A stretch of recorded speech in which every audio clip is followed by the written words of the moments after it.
दोस्तों, आज की कहानी पसंद आए तो प्लीज़ चैनल को सब्सक्राइब करिएगा। तो थप्पड़ शादीशुदा लोगों के लिए बहुत बड़ी सीख है। चटाक चटाक घर का दरवाज़ा खोलते ही अजय ने अपनी पत्नी रमा के गालों पर जोरदार 2 थप्पड़ मारा। अचानक पड़े थप्पड़ से रमा ज़मीन पर नीचे गिर गई।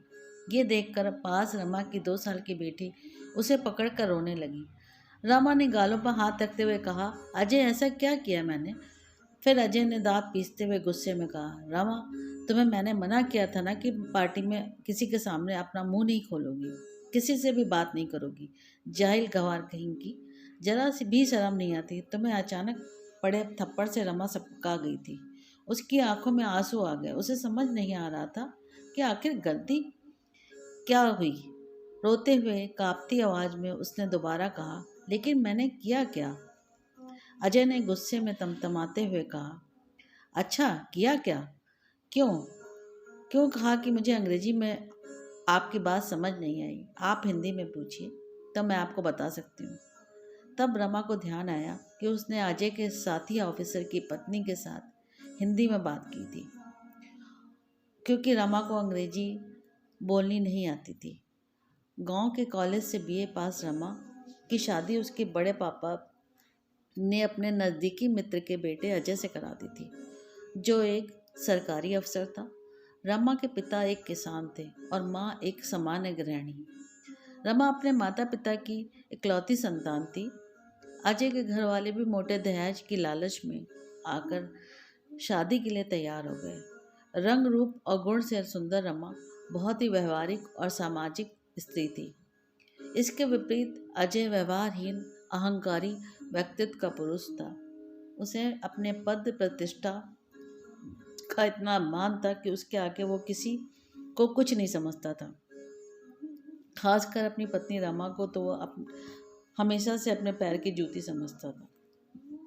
उसके लिए पत्नी का मतलब ही सिर्फ उसकी शारीरिक जरूरतों को पूरा करना और घर में दबा कर रखना था। 3 साल की शादी में ऐसा कोई दिन नहीं आया था जब अजय ने रमा को उसकी पढ़ाई और नौकरी पेशा न होने पर तंज न कसा हो, उसके साथ हिंसा न की हो। बात बात पर रमा को थप्पड़ मारना तो उसके लिए आम बात थी। रोज रोज की मारपीट से रमा परेशान हो चुकी थी, लेकिन आज उसने तय किया कि वह अब चुप नहीं रहेगी। उसने खुद को संभालते हुए आंखों से बहते आंसुओं को पोंछते हुए अजय से कहा, हाँ, मुझे नहीं आती शर्म इस बात को स्वीकारने में कि मुझे फराटेदार अंग्रेजी बोलना नहीं आता, लेकिन इस वजह से मेरा कोई वजूद नहीं है, इस बात को भी मैं नहीं मानती। रमा के जवाब को सुनकर अजय ने फिर रमा को बालों को खींचते हुए कहा, अच्छा, बड़ी जबान चलने लगी है।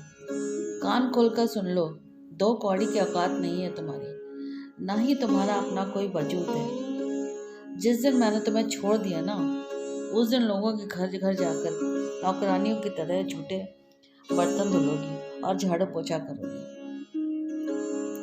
तब जाकर मुश्किल से पेट भर पाओगी, लेकिन सम्मान और इज्जत तो भूल ही जाओ, क्योंकि तलाकशुदा स्त्री को समाज में कभी सम्मान नहीं मिलता। समझी, सिवाय तिरस्कार के तुम मेरी पत्नी हो, एक सरकारी ऑफिसर की पत्नी, इसलिए लोग तुम्हारी इज्जत करते हैं और यही तुम्हारी पहचान है। 2 साल की बेटी को गोद में लेकर रमा ने कहा, ओह, तो मैं पिछले 3 सालों से धोखे में जी रही थी कि तुम मुझसे प्यार करती हो और एक ना एक दिन तुम मेरे प्यार को समझोगे और मैं तुम्हें अपने प्यार से बदल दूंगी, क्योंकि पति पत्नी मिलकर एक दूसरे के पूरक बनते हैं। लेकिन मैं गलत थी। मुझे क्या पता था कि प्रतिस्पर्धा पति पत्नी में भी होती। ठीक है अजय, मैं जा रही हूँ हमेशा हमेशा के लिए तुम्हारी ज़िंदगी से। अब तुम अपने स्टैंडर्ड की दूसरी पत्नी ले आना अपने लिए, मैं तलाक के पेपर भेज दूँगी। कहकर रमा वापस अपने गांव, अपने माता पिता के पास चली गई। विकट परिस्थितियों में भी रमा ने कभी हार नहीं मानी। समाज के ताने उल्हाने सहती रमा अब सामाजिक कार्यों में जुट गई और अपने दर्द को कलम से की सहायता से डायरी के पन्नों में समेटने लगी। लेकिन कहते हैं ना कि सूरज की तेज रोशनी और काले घनेरे बादल भी नहीं ढक सकती उसी प्रकार रमा की प्रतिभा भी कब तक समाज से छिपी रह सकती थी। रमा को भी प्रसिद्धि मिली। पूरे 20 साल बाद अथक कड़े परिश्रम के बाद आज जब रमा और अजय का आमना सामना हुआ तो पुरानी सारी कड़वी बातें याद आ गई। भीड़ से पूरा सभागृह तालियों से गूंज रहा था। आज रमा की उपलब्धियों के सम्मान में आज उसे महामहिम राष्ट्रपति से समाज में महिला के सामाजिक सुधार एवं उनके लिए स्वरोजगार पैदा करने के साथ साथ घरेलू हिंसा की शिकार महिलाओं को न्याय दिलाने एवं उनकी शिक्षा के लिए जागृत करने के लिए पुरस्कार मिलना था। हिंदी में सबसे मिलजुल कर बात करती भीड़ में आज अजय भी हाथ बांधे पीछे लाइन में खड़ा हुआ था। नजर झुकाए अजय को आज समझ में नहीं आ रहा था जिसे वो गंवार समझता था। दरअसल वह तो बहुमुखी प्रतिभा की धनी थी। रमा आज समाज में प्रसिद्ध लेखिका और समाज सुधारक थी जिसका सब सम्मान करते थे। आज उसे आगे बढ़कर बधाई देने में भी संकोच हो रहा था। तभी एक पत्रकार आगे बढ़कर रमा से अंग्रेजी में सवाल पूछा तो रमा ने आज फिर नम्रतापूर्वक हाथ जोड़कर कहा, महोदय कृपया अपना प्रश्न हिंदी में पूछें, मुझे अंग्रेजी नहीं आती। तब पत्रकार ने कहा, जी माफ़ी चाहूँगा, मैं अपना सवाल हिंदी में पूछता हूँ। मैडम, आपके मन में सामाजिक सेवा का ख्याल कैसे आया? अपनी सफलता के श्रेय आप किसे देना चाहेंगे? आज जहाँ लोग इंग्लिश मीडियम में अपने बच्चों को पढ़ा रहे हैं, बात कर रहे हैं, वहाँ आप हिंदी में लिखती हैं। क्या आपको कभी असफलता का डर नहीं लगा? तब रमा ने कहा, जी नहीं, मुझे हिंदी बोलने लिखने में शर्म नहीं आती और जैसा कि हम सब जानते हैं, परिस्थितियों से बड़ा गुरु कोई नहीं होता। कठिन परिस्थितियाँ हमें मजबूत बनाती हैं। इसलिए आज मैं उस व्यक्ति का दिल से आभार व्यक्त करना चाहती हूँ जिसने मुझे अपने जीवन और घर से मुक्त कर मेरे स्वाभिमान को जगाया। वो व्यक्ति मेरे जीवन के ऐसे गुरु हैं जिनके दिए घावों ने मेरे अंदर दबे आत्मविश्वास और आत्मसम्मान को जीवन में नई दिशा एवं कुछ कर गुजरने के जुनून को जगाया। जिन्होंने मुझे अपने सामाजिक रिश्ते से आज़ाद करके बाहर समाज में आकर सांस लेने का और समाज के लिए कुछ करने का मौका दिया। बेशक आशीर्वाद और साथ मेरे माता पिता का मुझे मिला, लेकिन परिस्थितियों का ठोकर उसी व्यक्ति से मिला। इसलिए मैं उनका आपके माध्यम से धन्यवाद करती हूँ। साथ ही हर महिला पुरुष से कहना चाहूँगी कि हमारी सफलता में हमारी भाषा कभी बाधक नहीं बन सकती और हिंदी तो हम सभी भारतवासियों के दिल की भाषा है। सफलता के लिए बस सच्ची लगन और जुनून की जरूरत होती है।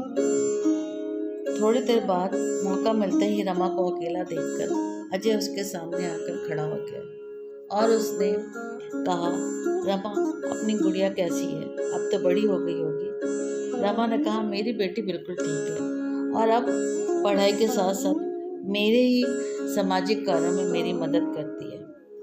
अजय ने कहा, रमा, तुम ऐसा क्यों कह रही हो? वो मेरी भी बेटी है। मुझे माफ़ कर दो, मैं तुम्हारी अहमियत नहीं समझ पाया। तुम्हारे जाने के बाद मैंने अपने ही ऑफिस की महिला साथी अफसर से शादी की थी। 2 बेटे भी हैं, लेकिन मेरी कोई इज्जत नहीं है, ना ही मेरी कोई अहमियत है। मेरी पत्नी मुझे बात बात में बदनाम करने और मेरा करियर ख़त्म करने की धमकी देती है और मैं चुपचाप सुनता हूँ क्योंकि मैं कुछ नहीं कर सकता। चुपचाप खड़ी अजय की बातों को सुनती रमा ने आखिर में हाथ जोड़कर कहा, महोदय, मैं असहाय लोगों की मदद करती हूँ, लेकिन आप तो खुद सक्षम हैं। मैं आपकी कोई सहायता नहीं कर सकती। तभी रमा की बेटी वहाँ आ गई और वो अपनी बेटी के साथ वहाँ से चली गई। अजय आज नजर झुकाए चुपचाप सब कुछ सुन रहा था, लेकिन आज कुछ भी कहने की स्थिति में वो बिल्कुल नहीं था और अपनी तिरस्कृत किए रिश्ते को जाते देख रहा था क्योंकि वो आज मजबूर था और कुछ नहीं कर सकता था, लेकिन रमा आज मजबूत थी। दोस्तों, उम्मीद करती हूँ कि ये कहानी आप सबको बहुत पसंद आई होगी। अगर पसंद आती तो प्लीज़ इसे लाइक कर दीजिएगा, शेयर कमेंट करना नहीं भूलिएगा। कहानी का उद्देश्य सिर्फ इतना है कि हम अक्सर कहते हैं कि ऐसा सिर्फ कहानियों में हो सकता है, लेकिन हम ये भूल जाते हैं कि कहानियाँ बनती ही तभी हैं जब ऐसी घटनाएं होती हैं।